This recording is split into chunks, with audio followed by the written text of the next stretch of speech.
Hey guys, it's Kristen. So, yes, I dyed my hair back brown. Yesterday I did it, so it's it's a little darker than I expected it to be. I got like two different colors, but they were the same, and it's came out probably about a one.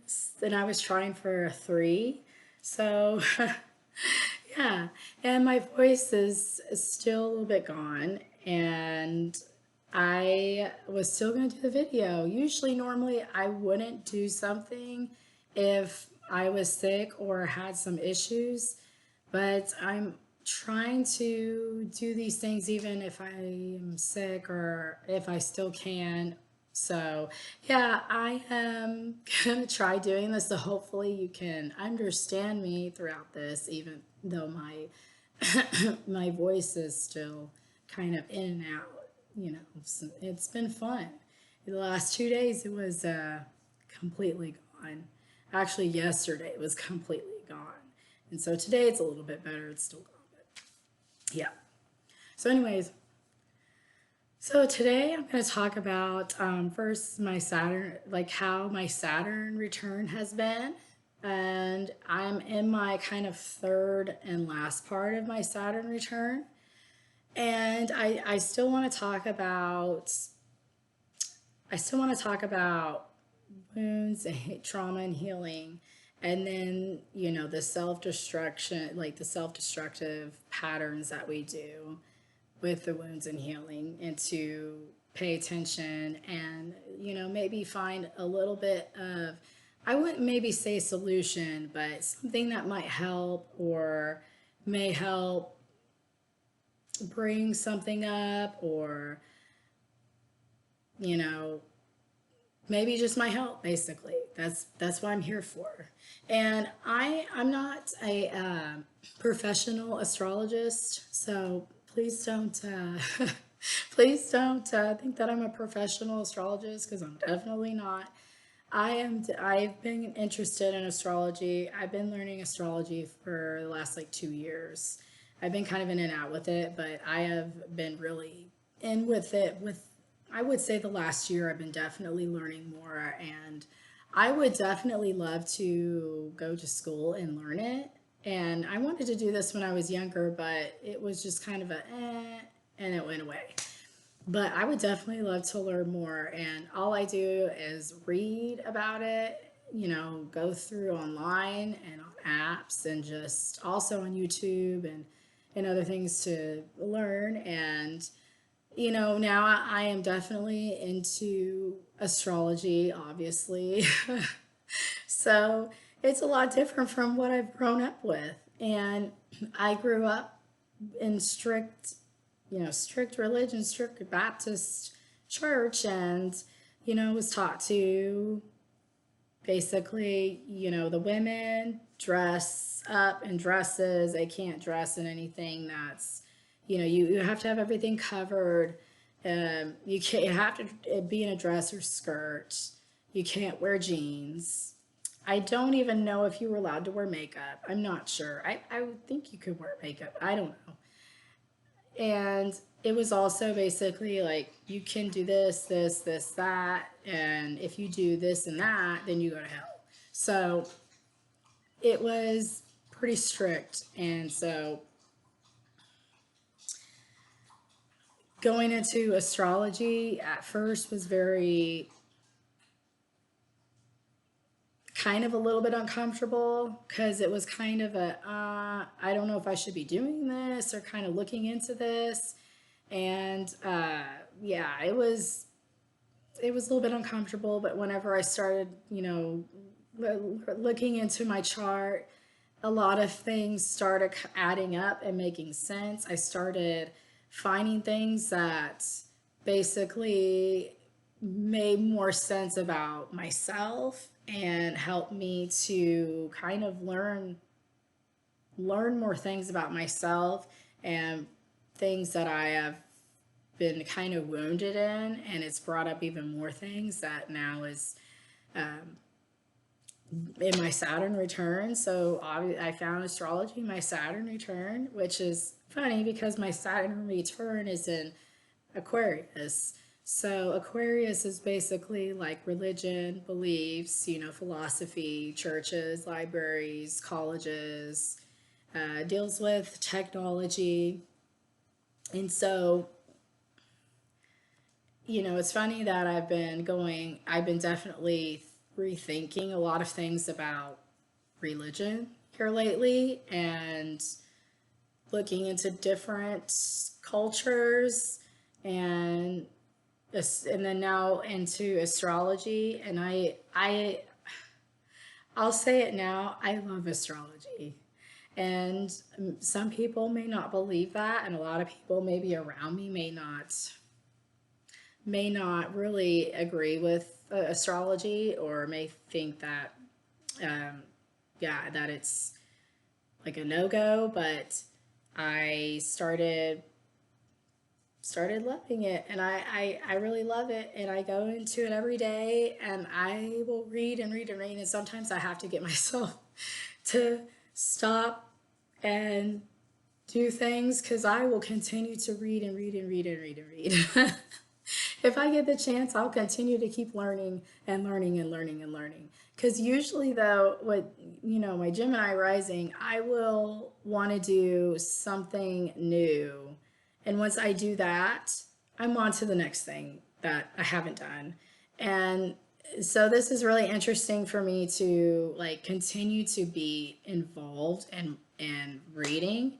But that's what I was talking about in my last, maybe it was my last video, but with astrology is I am learning, and then there'll be something deeper involved into that I have to learn, and there's so many different other things to learn, and there's different perspectives and different things that I just keep learning. And I think that's why I'm so invested in it, is because I am learning new things all the time. So yeah, it's really interesting. So I just wanted to talk about how I'm doing in my Saturn return and what has happened with my Saturn return. So like I said, my Saturn return is in my 9th house in Aquarius, and it started in December of 2020, and it's going to end in March of 2023.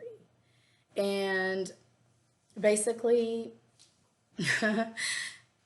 if I would have known this earlier about my Saturn return, that also mine is dealing with legal issues, so I'm going to have legal problems.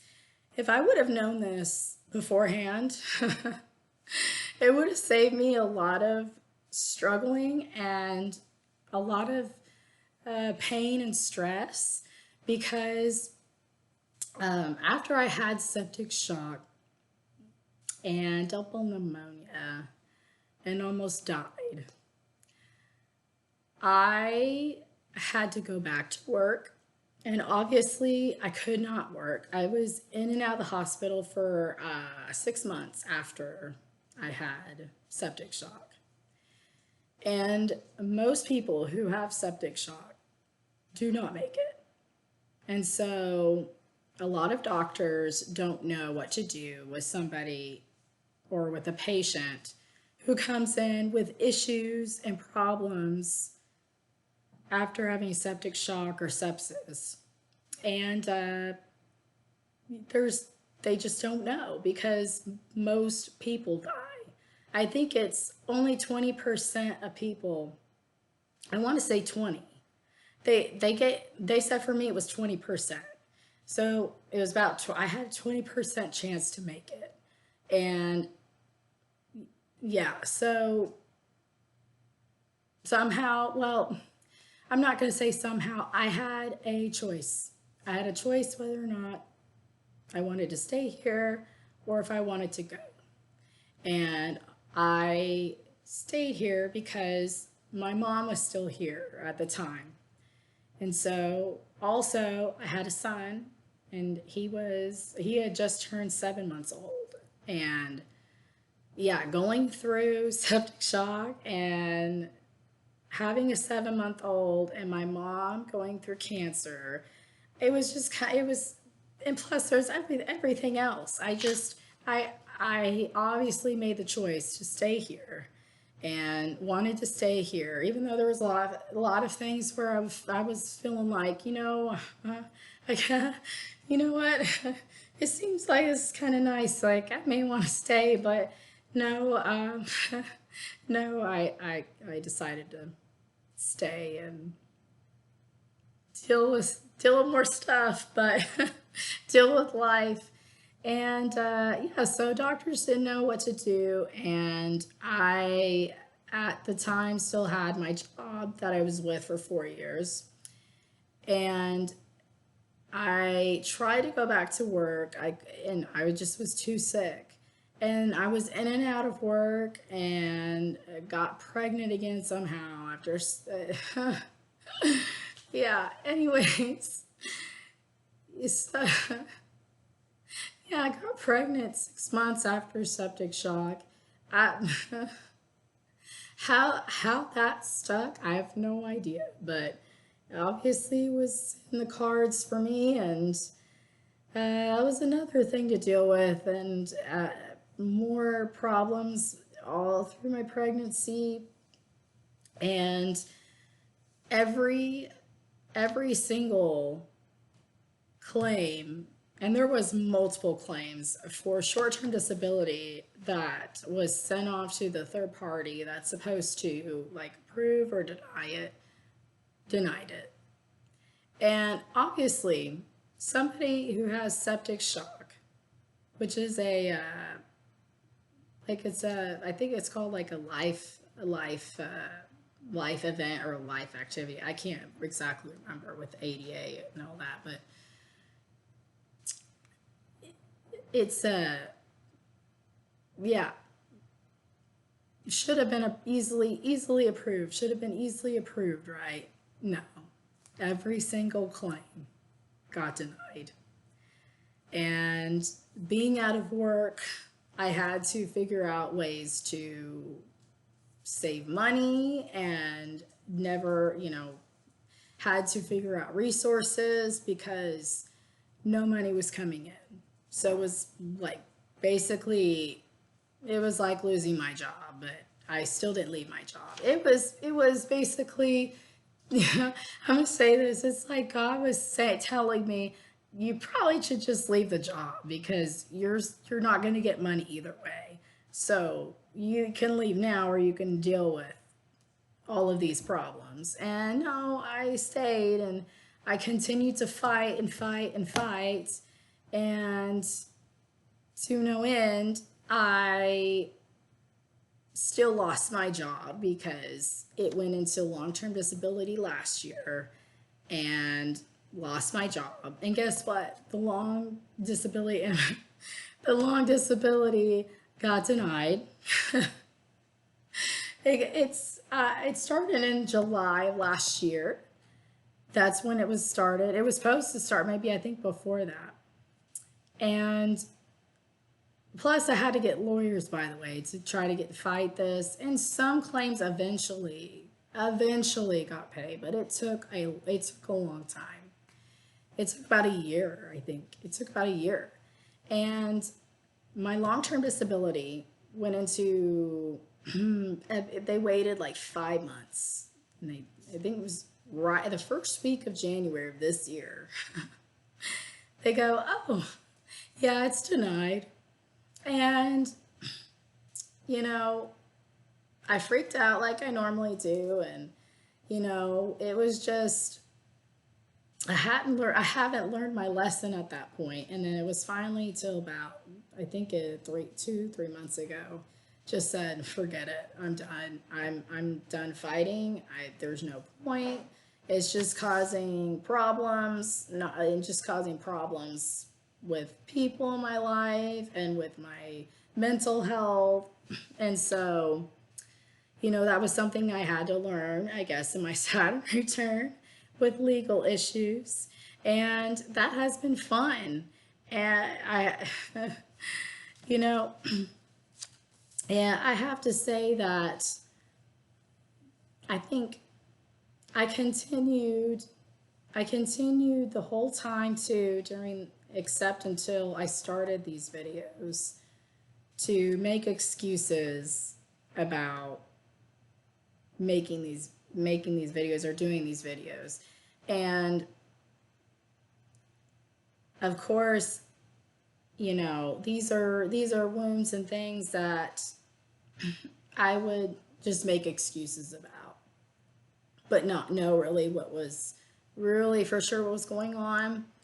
And you know, I would either say like, oh, I'm not,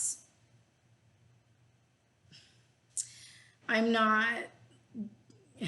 would think I'm not good looking enough yet to get on to the camera and start talking.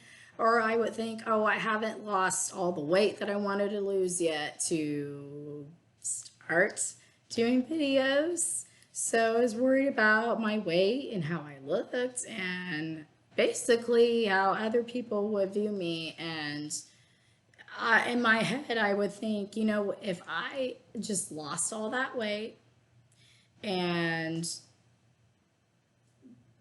thought all of the things that I thought that that needed to happen, that then everything would be good. But people are going to view me either way. And so I want to say, when my mom passed away in February of this year, unfortunately from acute myeloid leukemia, obviously one of, actually, yeah, the hardest time of my life, honestly. And my family and I were lucky enough to have my mom here for another 3 years, a little bit over 3 years. And so it's really made me rethink everything in my life. Everything. I want to say everything. From childhood, from what I can remember, to all the way to now. I'm rethinking of everything, not only what people have done and said, but also what I've done and said. And also it feels like with the Saturn return, with my mom passing away, I think it was in March, sometime in March, was whenever it was just kind of a one day. It was one day. I want to say it was March 18th. I want to say it was March 18th. I'm pretty sure I remember the day, but it was March 18th. And it was like I woke up. It felt like the last 8 to 10 years I've been asleep. It may sound really bad, but really it felt like I was asleep. And honestly, when that happened, it felt like when I was awake, it felt like I see everything now. Like I see everything. I see now, you know, my wounds now and where they're coming from. And, you know, even my self-destructive patterns from it. And it's been it's definitely making me now grow into an adult, because that's the whole point of the Saturn return is, you know, making you grow as an adult. And also making you see, you know, things that you need to pay attention to that you have not been doing correctly, or any bad habits that you've been having. It's showing you that you need to stop doing that. And it's also, you know, if you are still continuing to fight something that you're not supposed to be in or doing, when you're into your Saturn return, you will get, yeah, you'll be shown real quick, you're not, you're not supposed to do that anymore. And, things are not going to work right for you. And there's no point of continuing to keep working on those same bad habits and patterns and fight something you're not going to win, because you're not going to win. You're going to lose. It's going to, Saturn return is going to slap you into adulthood. Whether you're ready or not, it's really is. And so, also, it's something I've had to give. I had started looking into my bad habits.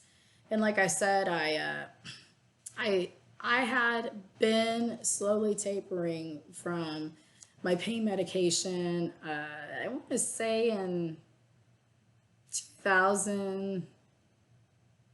Really, it started really good in 2020.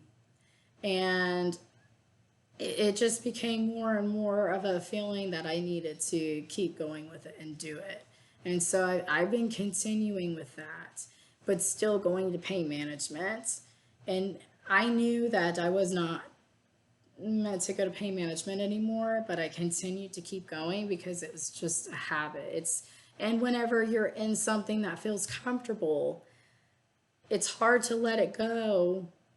And it's hard to be in the unknown and be in something that is, like I said, is just, you want to keep something that's comfortable and secure. But, obviously I knew pain management has not been really comfortable.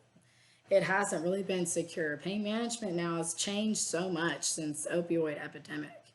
And really, it's now take this medication or you don't get your medication. Do this injection or you're not going to get your pain medication. And, you got to go in every month. You got to do a UA. Then the doctor comes in, or really it's not the doctor, it's the nurse practitioner. And they come in for a minute, if that. And then really it's, hi, how you doing? And then you go, good, whatever. And they say, oh, okay, so nothing new. You're good. Everything's good. Yeah, okay, see you next month. And really, that's it. That's it. I mean, unless you have problems, you obviously they will talk to you and stuff. But that was my normal appointments.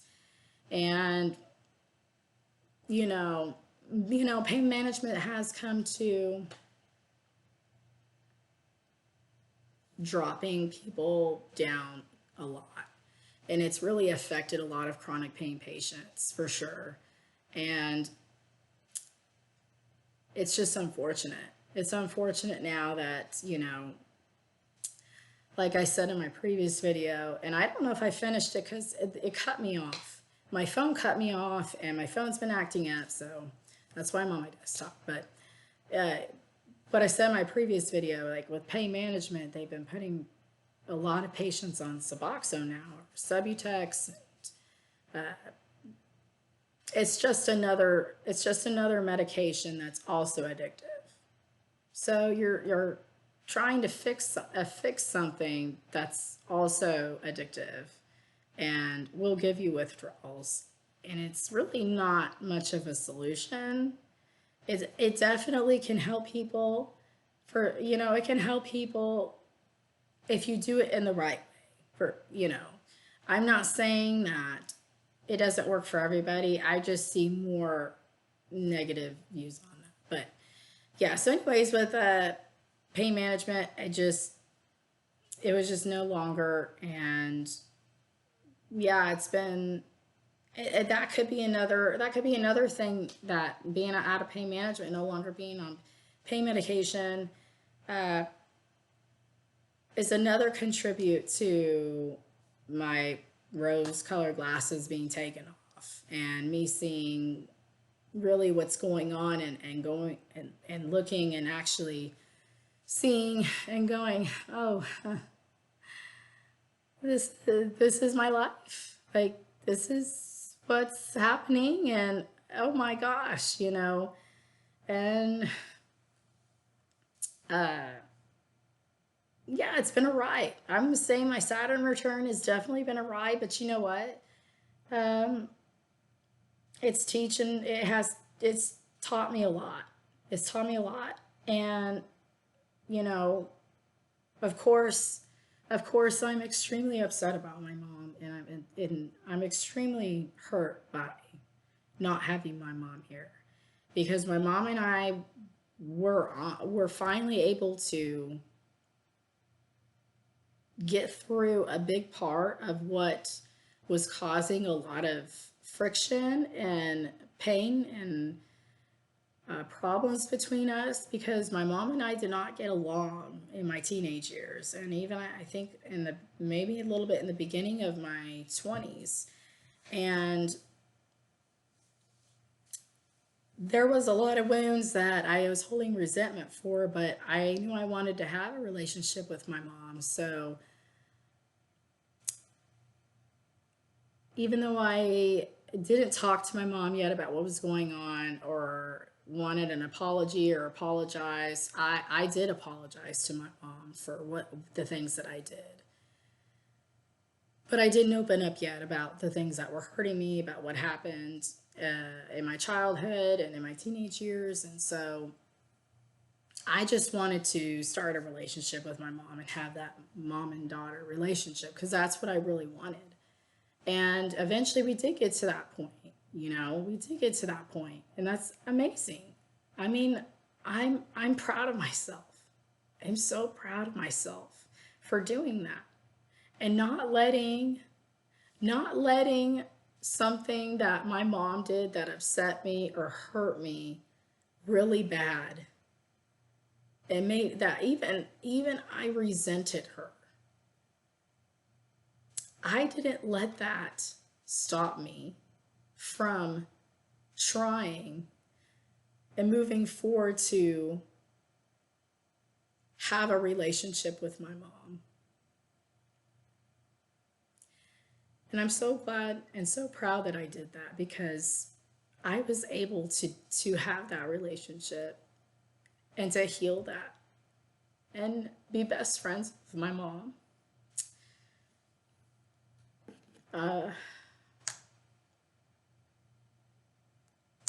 I didn't want to make this a sad thing. I did not want to make this a sad video.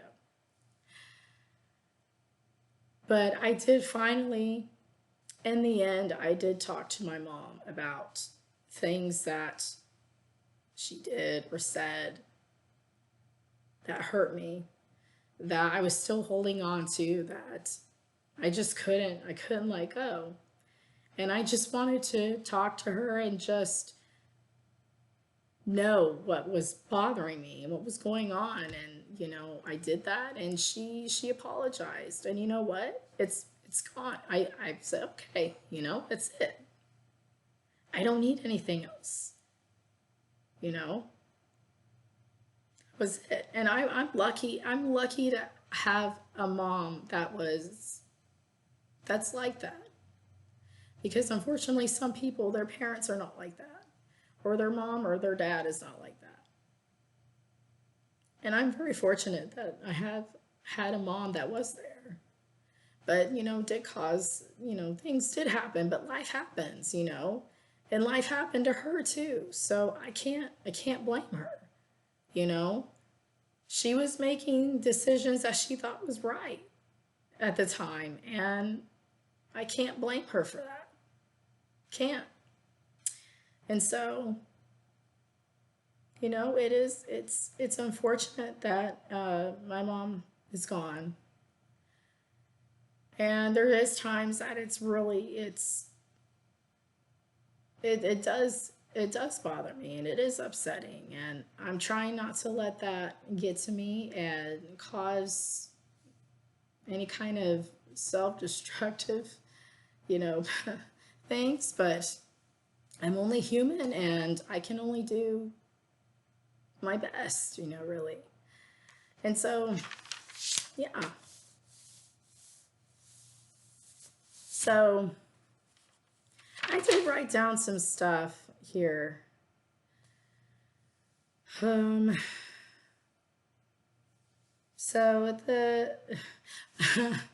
this was something I was going to talk about now with with this video really. And I was going to talk about, I have, moon, I have moon opposition Neptune in my chart. So I have what you call savior or victim. Savior, victim.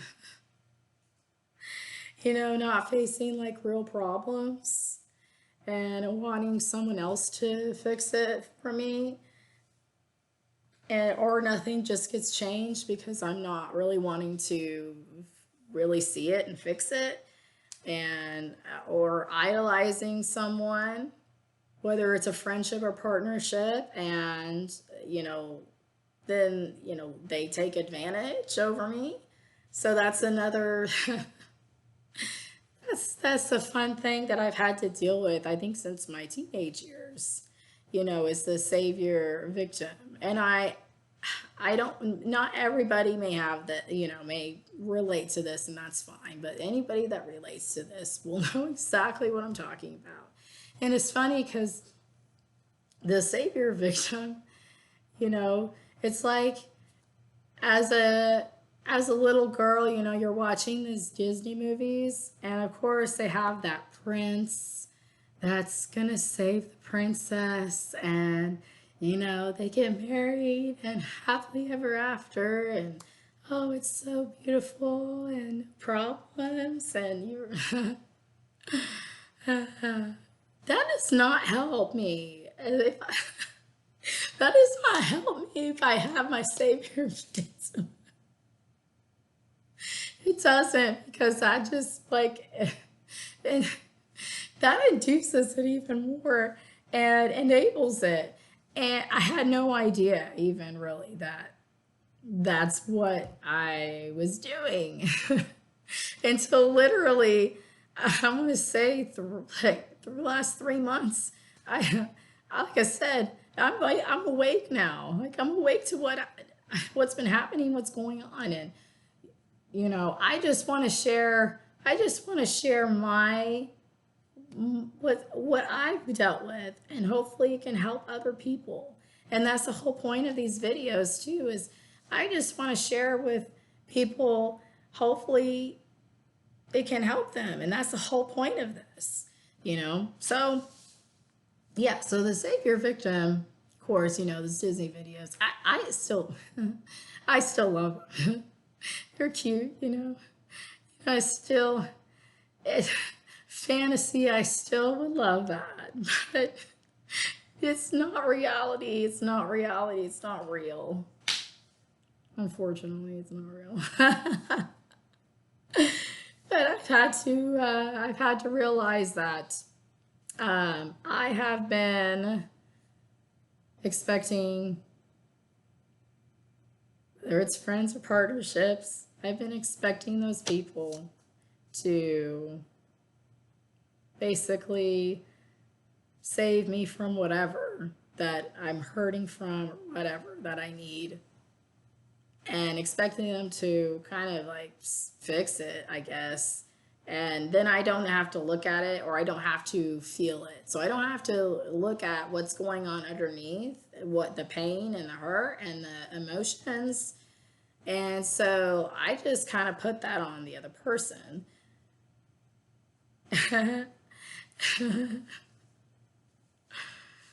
It's funny, I'm admitting all of this stuff now, and it may be so weird to some people, especially the people that are close to me,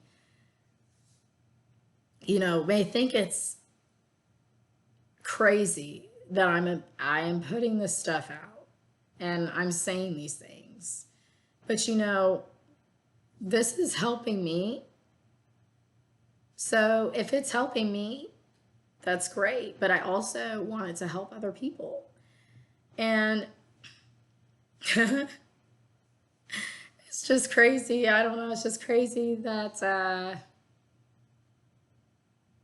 that's something that I now realized, and now I know why I have done the things that I've done, and that's unfortunately why with friendships, and I'm definitely going to say partnerships. So recent, like past relationships, I would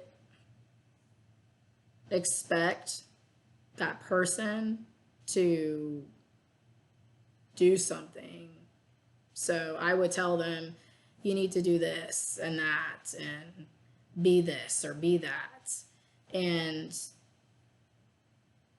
what I realize now is the things that I was expecting them and putting on them to be or do were the exact things that I was supposed to be doing for myself.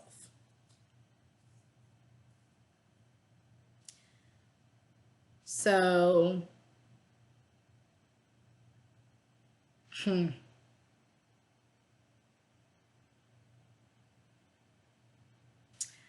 yeah, it's a big wake up call there.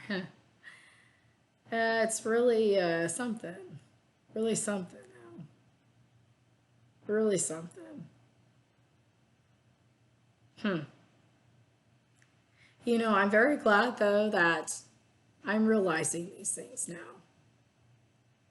And, you know, some people may have realized them sooner, but I also want to put this out there for even if any younger people see this, because I would have loved to watch videos about things like this so I would know or try to look into myself to be able to figure that stuff out earlier on. That would have saved me from a lot of pain and hurt, and it would also made me probably make different decisions. Actually, it would have made it, I would have made different decisions in life. I would have. I would have. And but I'm here, and I like I said, everything happens for a reason. I'm here, so I was meant to be here. And obviously now I'm doing these videos and I'm putting this out there to help people and to hopefully change the way people think about things, and hopefully try to fix these things and try to just look into it. But I'm not telling anybody how to be or what they should do or whatever. I don't I don't want anybody to do that at all. I want everybody to be who they are, be who you are completely. That's it. That's it. I'm just giving you something to just look at. And you can take it or leave it, whether you want to or not. It's up to you. That's it. So yeah, I did a lot of savior victim stuff and the idolizing thing, because I definitely made decisions based on certain things that were wounds and things that it were in my childhood for sure. And I definitely, in my previous video, said that I made a lot of decisions, especially, you know, expected partners to be stable or whatever and have money, because I had that fear of,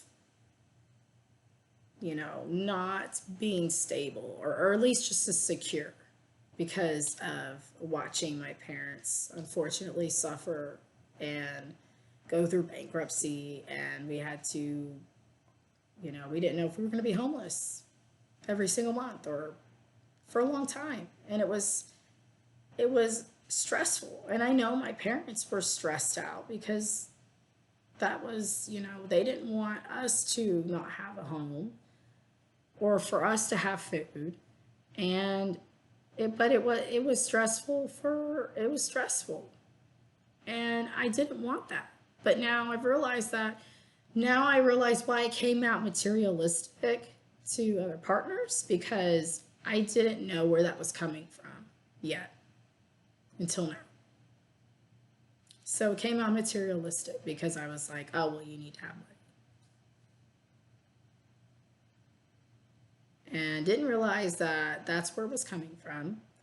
But also didn't realize that I was supposed to be taking authority for myself to be able to be secure for myself and for my family. And I I let I let someone else do that so I wouldn't take authority, if that makes any sense. And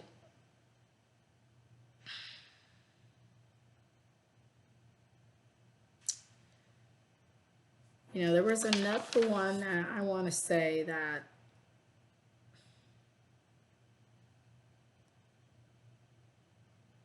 yeah, I did talk a little bit about the religion, and you know, I've had, I'm going to say this, I have had issues or issues with my feminine, I guess, or being in my feminine.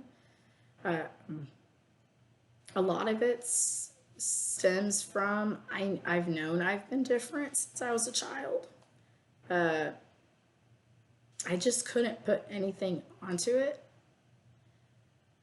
And it didn't help that I had three brothers who, I definitely, my brother, I got along with all my brothers. I love all my three brothers. They're amazing. They're all different people. They're all they're also all very, musical, creative people. And I just still feel like I didn't belong because they were all men, like all boys, and I was the only girl. And I had things where I didn't really have that great relationship with my mom. So there was also with the religion of telling women how you should look, what you should wear, what you should say, all those things. And it was definitely hard because I wasn't allowed to wear jeans. I was only allowed to wear dresses, like I said. When I finally wore jeans in third grade, it just felt weird. And especially in school, I just couldn't relate to the girls. It was very hard for me to make friends with girls because I just could not. I could not. There was just just couldn't relate to it. And I have, I have one, best friend, Nicole, and me and her are just like the same energy because we're born 3 days apart. She just has a different moon sign than me, and we have basically the same energy. But it's crazy is we deal with different emotions because of different moons. So that's kind of where we clash, but most of the part we have the same energy. And so she is exactly the same. She had two brothers and she was the only girl, but she got along with her mom. And but it was the same. So I was very fortunate that I have her in my life. I still have her in my life over like 20 years. And we can relate, and I'm so lucky that I have her. But when it came to, moving back to Oklahoma from Arizona and trying to go back to school with the girls and all that, yeah. I just couldn't relate to girls at all. I had issues with that. I had issues with intimacy, dealing with how I look. I've always had issues, self issues with never feeling like I look good enough, or feeling like I do look good enough, but only for sex. And that's it. And it's either that or it's I have problems with intimacy. And here's, this is a lot of, I don't know if a lot of women talk about this or not, but I'm going to talk about it. And it may be pretty awkward for some people that know me, but I have problems with intimacy for sure. And I know there is a lot of women that have problems with intimacy. But my main problem with intimacy, and it's different for every woman, so you may relate to me, you may not. So either way, it's obviously like how I look. I always think I don't fully enjoy intimacy as a woman because I always feel that I should look better than where I'm at.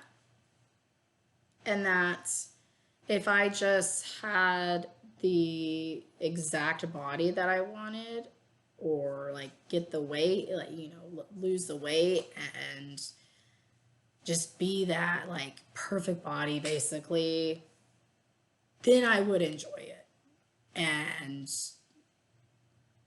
be free, I guess, is what I would say, if that makes any sense. And it's been a big problem in my life. And I think a lot of it also stems from like this, like social media, where even as a millennial, early like into the 2000s, you're supposed to be stick thin.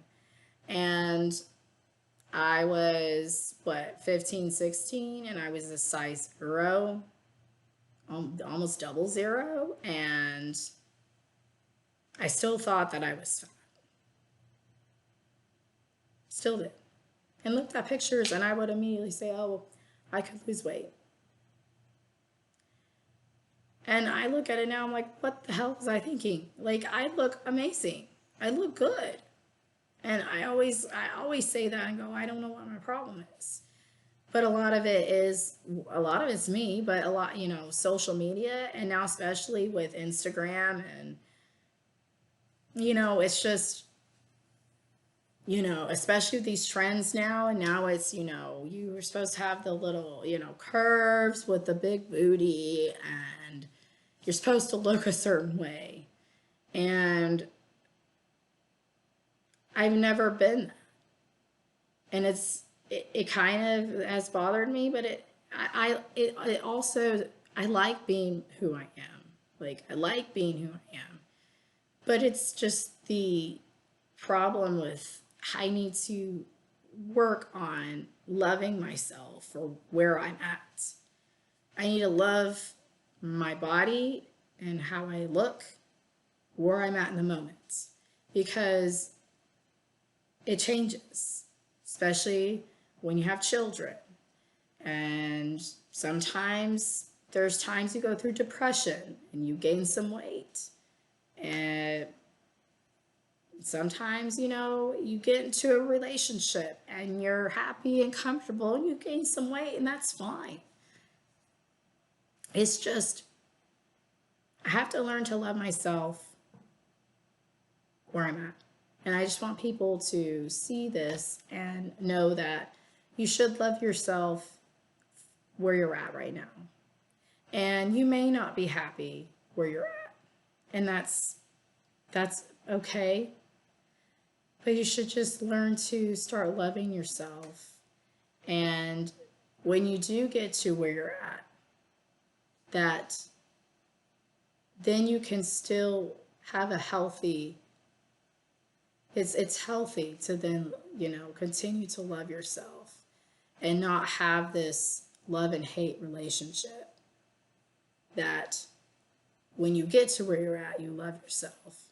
But then when you're not happy with where you're at, you hate yourself, or you don't like yourself, or you don't like it. And I have to start learning healthy ways to do it, to love yourself and to love where you're at. And this is something I have definitely had issues with and been working on. And I just wanted to point that out because that is a huge one for me. Huge one. And especially with a feminine, with like women in general, and even with groups of women, is I have to learn to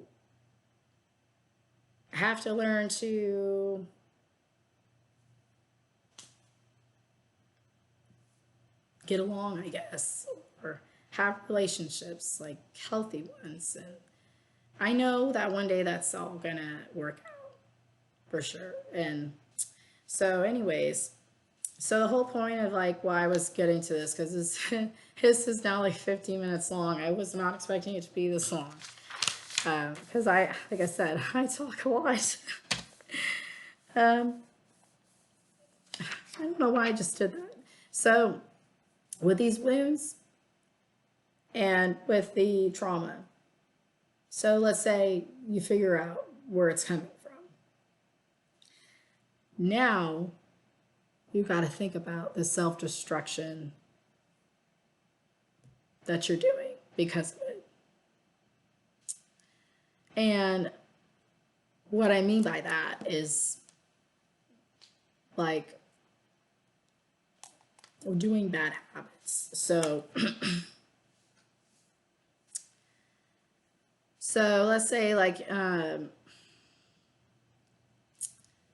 just like a need for attention or feeling good, like a good sensation. Basically causes like causes the can cause addiction, whether whether it's alcohol, drugs, sex, way other food, eating. I mean, all of that. So yeah, I mean, I wrote this down. So here's a lot. I just trying to read it because then I'm gonna forget. So yeah, in the beginning stages, people go into unhealthy behaviors because it gives them, a pleasurable sensation.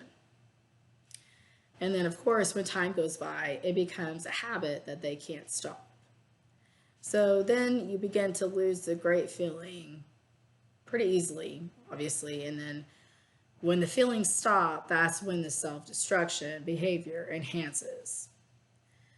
Because you're not able to provide the feeling anymore that makes mental or physical pain go away, basically. So because you're not getting that feeling anymore that makes the mental and physical pain go away, the self-destruction behavior enhances more. And that's why, that's one thing that, you can have for self-destruction behavior. And also,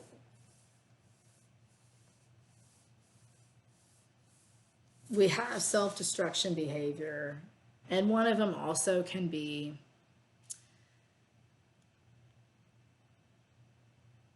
one of them can also be, there's multiple things, like having control, like wanting to have control or wanting to win or have competition, and a lot of people do this because they just want to feel safe. But really what it does is it's basically causes the opposite of what we were trying to be safe from.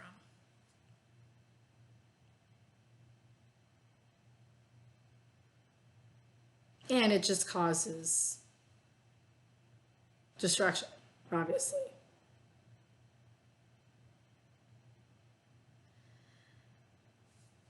So I wrote down some of these things here that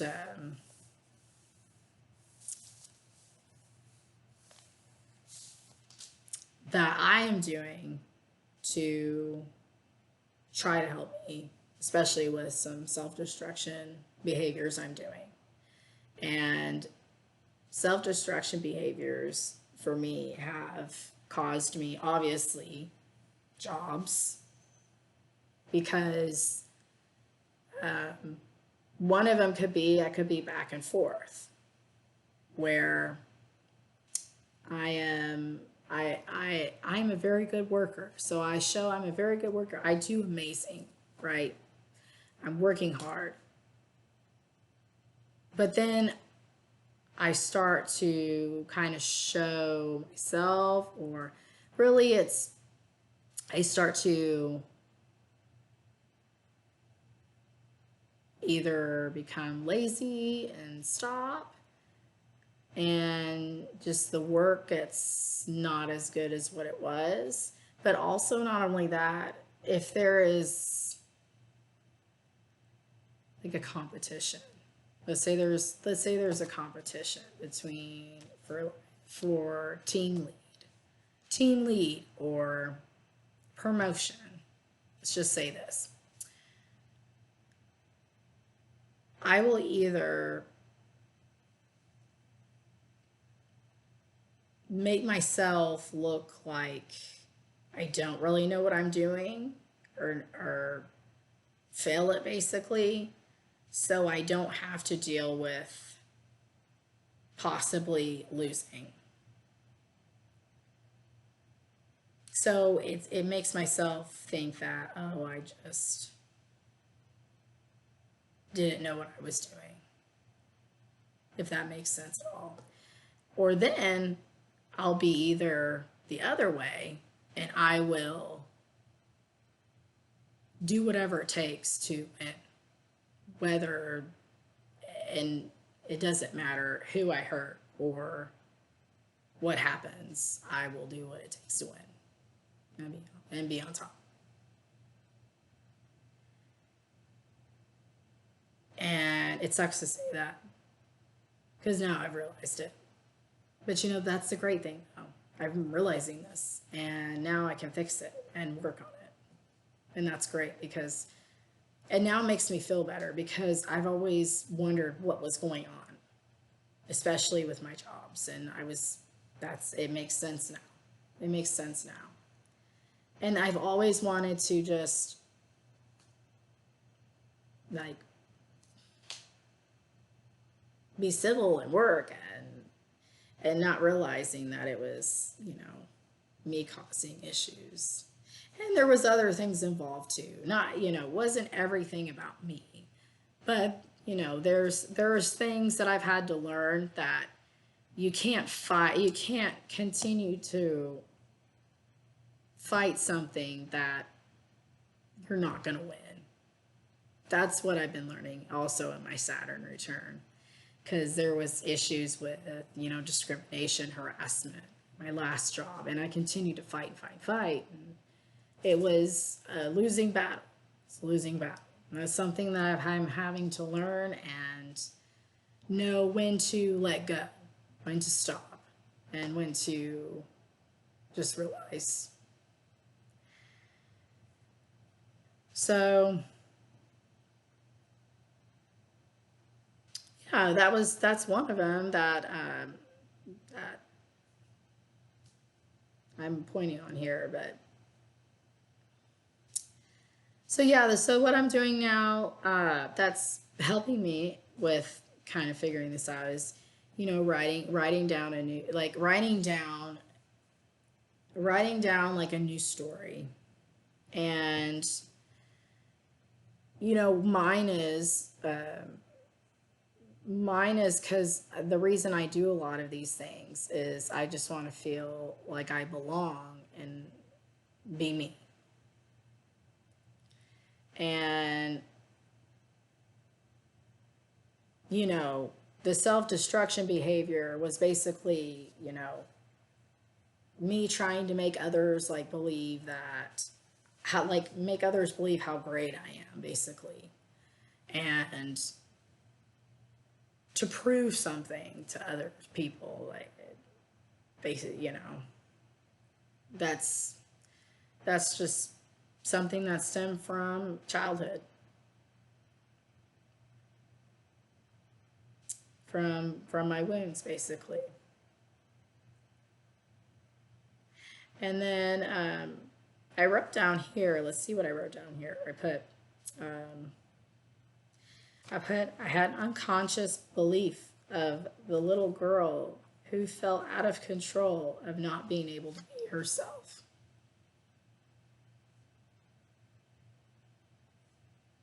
So when I start feeling that feeling of the self-destruction, or I start feeling those feelings when something comes up and triggers the wounds, and that little girl pops out. I got to pretend that little girl pops in right there on my shoulders.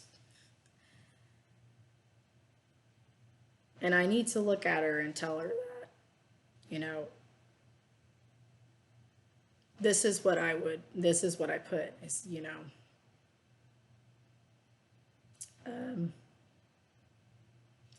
do you think others would admire you if you were not in control?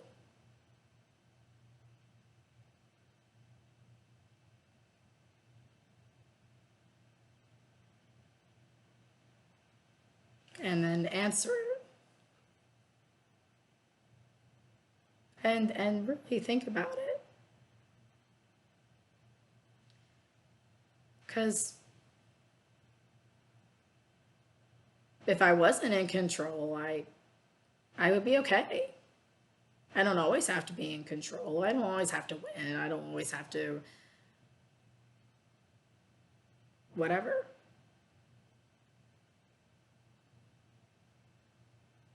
And so really, like, I mean, that's what I tell a little girl now that pops up. And it's really helps me.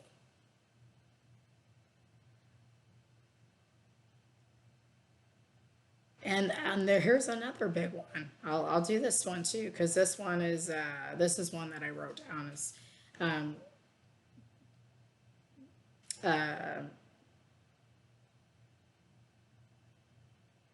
this could go for anybody, but that's why I put, like, so do you think others would love you if you asked for help?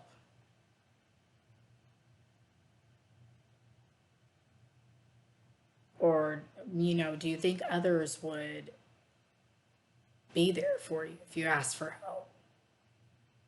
Because me asking for help is a huge problem for me. Because, like, that's another one. That's something that I have issues with. And that's why I get so triggered if I do actually ask for help and they can't do it, or they can't, and then I get triggered, and, you know, it comes up. And yeah, and so it's something that, you know, my childhood was something that you do it, and you don't ask for help, and that you should just be able to do it without asking for help at all.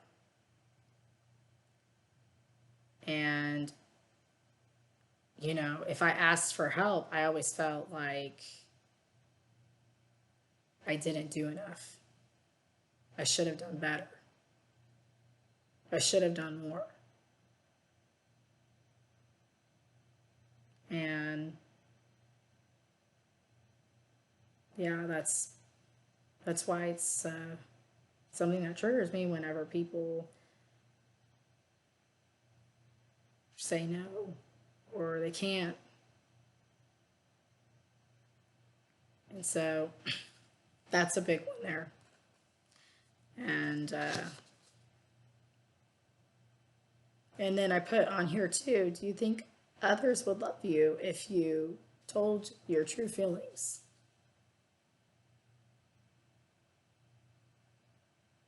Or this one too, like I said, this is a big one. Do you think others would love you if you gained weight?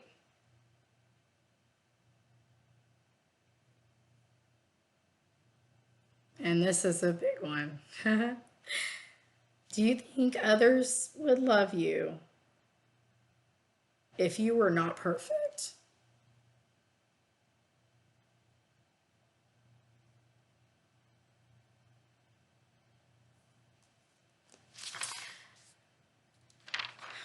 So I want to end this video basically with that. And I know I was talking a lot about myself, but I don't want that to seem self-centered, because I want to be talking about these things that happened to me. So hopefully people can relate and understand, hopefully, and can open up to looking into these things for themselves. And this is a vulnerable thing for me to do. But I know that this is something that I need to do. It's helping me, but I want to help other people. It's how I've always been. I've always helped people. And I know I don't receive even half the help that I give back. But you know what? That's okay. I was meant to be here to help other people and be that kind of voice and guidance for whether it's strangers, coworkers, even leaders, and whoever. It's just something that I'm good at and I love to do. And I really hope that this video helped, and I hope that I didn't talk too much or go in and out. And yeah, this is the whole point of these videos. I want these videos to seem real and raw completely, and myself, and not be scripted or feel so like everything else, I guess. I just want this to be completely raw and real. That's why I didn't want to edit any of these videos, because I want the mistakes in there. I want all of it in there, because that's real life. This is real life. And this is how it is. And this is how I am. And I want this to be shown as being me. This is me. This is completely me. And this is me being vulnerable and coming out and actually saying the things that a lot of people will not admit. A lot of people won't admit it to themselves, this is the whole video, is I want you guys to figure your wounds out and your trauma and heal for yourself. You don't have to tell anybody. You can write it. I support writing it. But if you feel like I said, you need to talk to somebody, you can talk to a therapist. Go talk to a therapist. I'm not a therapist at all. So I'm just giving you my perspective on my life and what I figured out and what's helped me. And that's it. And if you feel like just writing, and because writing helps me, I write. And that's me. And I'm opening up to other people and being me. That's it. And yeah. So, yeah, it's crazy. Real quick though, the funny thing is, my last video, I did it on my phone and I wanted it in better quality because the first videos looked really good. And I did that. It looked really good. And all of a sudden my video just stopped recording. It took it down and then it wasn't there. It was gone. So I'm like freaking out. I turn off my phone. I turn it back on and thank God it popped up. Thank God it popped up. And I tried to put it online at like 6 p.m. Should have been online at 6 p.m. And no, it took till like midnight or 1 a.m. for it to finally download. And something's been going on with my phone. I don't know why. And I've tried to get my photos and my videos just on a computer, and any USB I use, it says, oh, it cannot be detected. It's not, can't detect. I can't get my photos on the computer. And so that's why it takes me so long to download. And it's just been not working right. And anytime that I film, it will just stop recording whenever. And now it's deciding it doesn't want to do 4K. But you know what? There's nothing I can do about it. That's what happened. Whatever. And that's why today I'm doing on the desktop, because I have no problems with the desktop. And I can record like I'm recording now and just download it and post it. So I need to take that phone in, hopefully get it fixed, and you know, whatever happens with this, I have no expectations, really, honestly. I'm just doing these videos to help, and that's it. So if it goes somewhere, it goes somewhere. I would love to do many things. I have so many ideas and so many things that I would love to do, but I don't have the resources for it at this point. So this is what I have, and this is what I'm doing. And like I said, if you want to do something, you have the resources right now, and you may not have all of the resources that you want, because I don't have all the resources that I want, but I'm doing this. So, just go and do it. Go and do it. Really. Honestly, go do it. I fully support you.